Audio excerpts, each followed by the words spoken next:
Piers Morgan's interview with Dan Bilzerian has gone absolutely viral. In the aftermath, Jewish influencers have been very angry, YouTube comments have been quite interesting, and Piers Morgan himself has been very defensive, trying to defend himself against accusations of platforming an anti-Semite, and Dan himself has remained, well, just himself. The question is, does Dan Bilzerian deserve to be smeared as an anti-Semite? We need to fact check his claims about Judaism. But before we do that, let's check out an analogous situation. 10 years ago, in the middle of the war on terror in the Middle East, this clip from Bill Maher's show went viral. The point of confusion is that we have been sold this meme of Islamophobia, where every criticism of the doctrine of Islam gets conflated with bigotry toward Muslims as people. Right. And that is it's intellectually ridiculous. Even it gets So according to Jewish atheist Sam Harris, we shouldn't conflate criticizing the doctrine of Islam with hateful bigotry and Islamophobia. Are you the person who understands the officially codified doctrine of Islam? You're the interpreter of that, so you can say, well, this is... I'm actually well educated on this topic. I'm asking you. So you're saying if I criticize you're saying that Islamophobia is not a real thing. That if you're critical of something... Well, it's not a real thing when we do it. Right. Well, no, it really isn't. I'm not denying that... You're saying Islamophobia is not a real thing?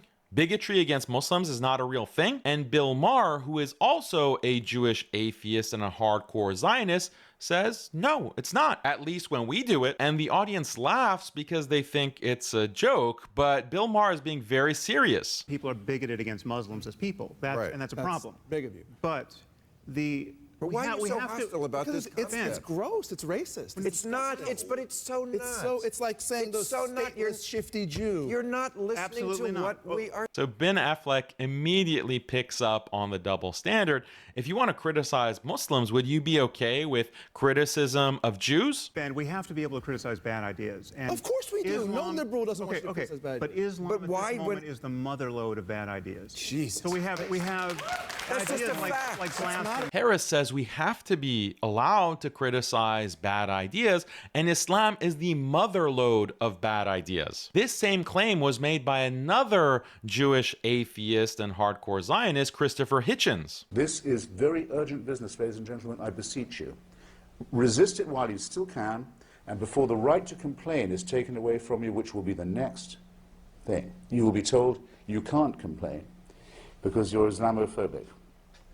The term is already being introduced into the culture as if it was an accusation of race hatred, for example, or bigotry, whereas it's only the objection to the preachings of a very extreme and absolutist religion. Watch out for these symptoms. Hitchens agrees that criticizing Islam as a religion and the actions of Muslims is not bigotry and racism. It's just brave intellectualism, brave rationality in the face of an extreme and evil religion. So if Bill Maher, Christopher Hitchens, and Sam Harris for years have been allowed to criticize Islam and Muslims, these three Jewish atheists, Zionists, on the largest mainstream platforms on social media getting millions of views, then why can't Dan Bilzerian criticize Judaism and Jewish behavior without being smeared as an anti-Semite? Why should he be smeared as a hate monger for doing the same thing? What's interesting is that in recent years, Sam Harris has become much more defensive about this obvious double standard. In a podcast from last year, he tries to explain how Islamophobia is a fake phenomenon, but anti-Semitism is real. How does the term anti-Semitism differ as a concept? Well, we have a 2,000-year-old tradition of religiously inspired hatred against Jews, courtesy of Christian theology. But for the last 150 years or so, Jews have been thought of as a distinct race of people, both by those who hate them and rather often by Jews themselves. So anti-Semitism tends to be expressed as a specific form of racism. Anti-Semites are not focused on what Jews believe, or even on what they do on the basis of their beliefs. Modern anti-Semites, like Nazis, care about who your mother's mother's mother was. Just like racism, anti-Semitism has become a hatred of people as people, not because of their beliefs or their behavior, but but because of the mere circumstances of their birth. But wait, did Dan Bilzerian say anything about race? Did Dan Bilzerian say anything about Jews as a race or a lineage? In fact, it sounded like Dan Bilzerian in that interview with Piers Morgan was exclusively concerned with Jewish beliefs and what Judaism teaches and how those teachings affect Jewish behavior. That was the only thing he was really criticizing, and he explicitly denounced hating all Jews for being Jews. Also, it's extreme hypocrisy for Sam Harris to mention thousands of years of oppression of Jews as somehow making anti-Semitism real, but anti-Muslim hatred not real. Doesn't Sam Harris know about the extreme oppression that Muslims have suffered, the literal mass slaughter of Muslims just in the past decades with the war on terror, where 5 million Muslims have been killed, according to Brown University, and 38 million Muslims have been violently displaced. And it's been Jewish warmongers like Sam Harris, Bill Maher, and Christopher Hitchens that have cheerleaded for these wars, and they've been at the forefront of demonizing Muslims, dehumanizing Muslims to drum up support, popular support in the West for these wars in the Middle East. But Sam Harris, Bill Maher, and Christopher Hitchens face absolutely no accountability for the critical role that they played in this mass slaughter of Muslims. All their videos are still on social media. They've racked up millions of views. They've earned millions of dollars, and they're just enjoying life. But the point is, if criticizing Islam and Muslims is fair game and shouldn't be called hate, then criticizing Judaism and the behavior of Jews should also be considered fair game and should not be denounced as anti-Semitism. But this is exactly what Dan Bilzerian has done. Well, when you have a religion that promotes supremacy, when you have a religion... Okay, let's start with that. A religion that promotes supremacy. In the Hebrew Bible, in Deuteronomy, we read, "For thou art a holy people unto the Lord thy God. The Lord thy God hath chosen thee to be a special people unto himself above all people that are upon the face of the earth." So this is very clearly supremacist. Bava Metzia 114b in the Talmud says Jewish people are called man, but Gentiles are not called man. So this is a racial distinction. In the Jerusalem Talmud, Kiddushin 4:11, we read, "Kill the best of Gentiles, smash the head of the best of snakes." This is not just religious text. You also see the top rabbis in the world, like Israel's chief rabbi, calling African Americans monkeys. This is supremacism. You have Rabbi Menachem Schneerson, one of the foremost and most influential rabbis of the 20th century, also teaching this kind of supremacy in his writings. Schneerson said that the difference between a Jewish person and a non-Jewish person is like the difference between two different species. The body of a Jewish person is of a totally different quality from the body of members of all nations of the world. The difference of the inner quality between Jews and non-Jews, however, is so great that the bodies should be considered as completely different species. Two contrary types of soul exist. A non-Jewish soul comes from 3 satanic spheres, while the Jewish soul stems from holiness. Furthermore, a Jew was not created as a means for some other purpose. He himself is the purpose, since the substance of all divine emanations was created only to serve the Jews. So the whole purpose of why God created the universe is to serve Jews. The important things are the Jews because they do not exist for any other aim. They themselves are the divine aim. So this is one of the most extreme teachings of supremacism that you can imagine. Now, you might think that these are just fringe views of some rabbis, but these kinds of supremacist views are expressed by Israeli Jews in particular. According to Pew Research, 79% of Jews in Israel believe that Jews should be given preferential treatment over non-Jews. That's clear supremacism. Religion that says that you are better than other people, and when you have a religion that says it's okay to steal from other people as long as they're not Jewish, how about that claim? Is that based on anything? The Talmud says with regard to robbery, the term permitted is relevant as it is permitted for a Jew to rob a Gentile. Sanhedrin 57a. And then in another important Jewish text, it says, a Jew who kills an idolater is exempt. Theft, how so? One who stole or robbed or took a female war captive, and so on. An idolater who did so to an idolater, an idolater who did so to a Jew, it's prohibited. But a Jew who did so to an idolater, it is permitted.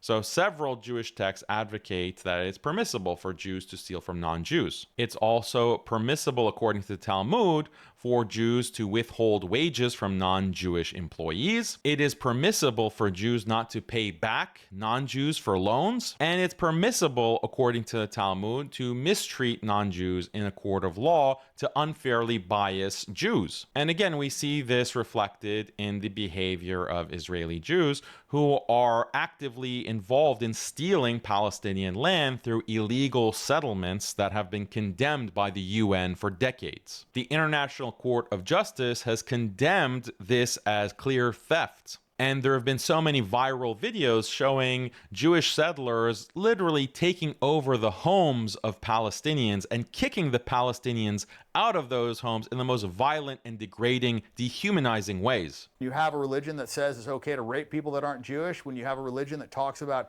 having sex with, kids that are under 3 years old. Okay, wait, let's see. Is this accurate? Does Judaism have any teachings like that? We read in the Mishnah Torah that if a Jew engages in intercourse with a non-Jewish woman, then the non-Jewish woman has to be executed. Now, the Mishnah Torah is one of the most authoritative legal texts of Judaism, written by Maimonides, who's considered to be the greatest legal scholar of Jewish law. He says that the non-Jewish woman should be executed because this is like bestiality, even if the non-Jewish woman is as young as 3 years old. We see this behavior in Israel today, where the Israeli Jews are attacking Palestinians and dehumanizing them through sexual violence. The chief rabbi of the IDF has also said that it's permissible to rape non-Jews in war. And just a couple of months ago, there was a huge controversy in Israel where Israelis were protesting for the right to rape Palestinian prisoners. In other Jewish texts, we see this idea of sex with children as young as 3. For example, Rashi, which is one of the most authoritative commentaries on the Torah, mentions that Rebekah was born and Isaac waited until she was fit for marriage, which was 3 years old. Overall, Jewish law considers it to be permissible to have a 3-year-old bride, and this is endorsed directly in the Talmud, such as Nida 44b. A girl who is 3 years and 1 day old, whose father arranged her betrothal, is betrothed through intercourse. We see the same exact idea reiterated on other parts of the Talmud. When you have a religion that promotes these things and promotes supremacy, I think you're going to have problems. And you see that in Israel. Israel is a manifestation of that religion. And I think that religion is, it's terrible. I don't believe in white supremacy. I don't believe in Jewish supremacy. I don't believe in supremacy at all. And right now, I think you have massive Jewish supremacy. So again, what about this Jewish supremacy? We already saw some other texts, but when it comes to anti-Arab supremacy, again, this is found in the Talmud, where it says that God regrets creating the Ishmaelites. Ishmaelites is the term in the Talmud for Arabs. The Talmud, which is the most sacred text according to most rabbinic authorities, says that Arabs have the souls of demons from an outhouse. That's how extreme the racism is against Arabs. And we see this type of anti-Arab racism at the highest levels within Israel society. You have this rabbi teaching at one of the top yeshivas in all of Israel, B'nai David, and he's teaching that Israelis should enslave Arabs. This type of hatred also manifests itself in genocidal actions. And again, this is taught within the Torah and the Talmud. For example, consider Deuteronomy 20:16 through 18. Do not leave alive anything that breathes, completely destroy them. Deuteronomy 25:19 also says that in the land that God has given you as an inheritance, meaning the land of Israel, the promised land, you shall blot out the name of Amalek. And of course, we know that the highest Israeli officials like Benjamin Netanyahu consider Arabs to be Amalek. In the Torah as well, 1 Samuel says, put to death men, women, children, and infants. These are the kinds of teachings that are implemented by the IDF against the Palestinians. And again, if you think it's only fringe elements, consider this research that was reported on by Times of Israel that nearly half of Israeli Jews want to expel all Arabs from their land. This is called ethnic cleansing. You sound like a Nazi. I mean, Yeah, I mean, I don't like it when people think they're better than other people. And you see that in Israel, and they're acting like that, and they're treating Palestinians like second-class citizens. They're treating them like subhuman beasts, and it sells that in their Talmud. So it says if you are not a Jew, that you are basically subhuman. And I don't think that Judaism and Christianity go hand in hand. I mean, they believe that Jesus is in hell burning in human shit, and they believe the Virgin Mary is a whore. Wait, is that true? Well, an authoritative source that you can look at to fact check those claims is Jesus in the Talmud by Peter Schaeffer, who was a professor at Princeton University, and his book was published by Princeton University Press. And this book confirms everything that Dan Bilzerian is saying. I don't think those are two religions that really intersect very well.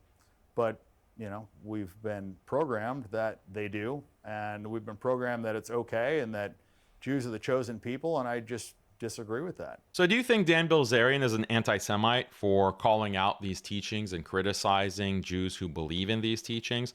Let me know in the comments. And a final note, unlike Sam Harris, Bill Maher, Christopher Hitchens, we should acknowledge that not all Jews believe in the teachings of Judaism.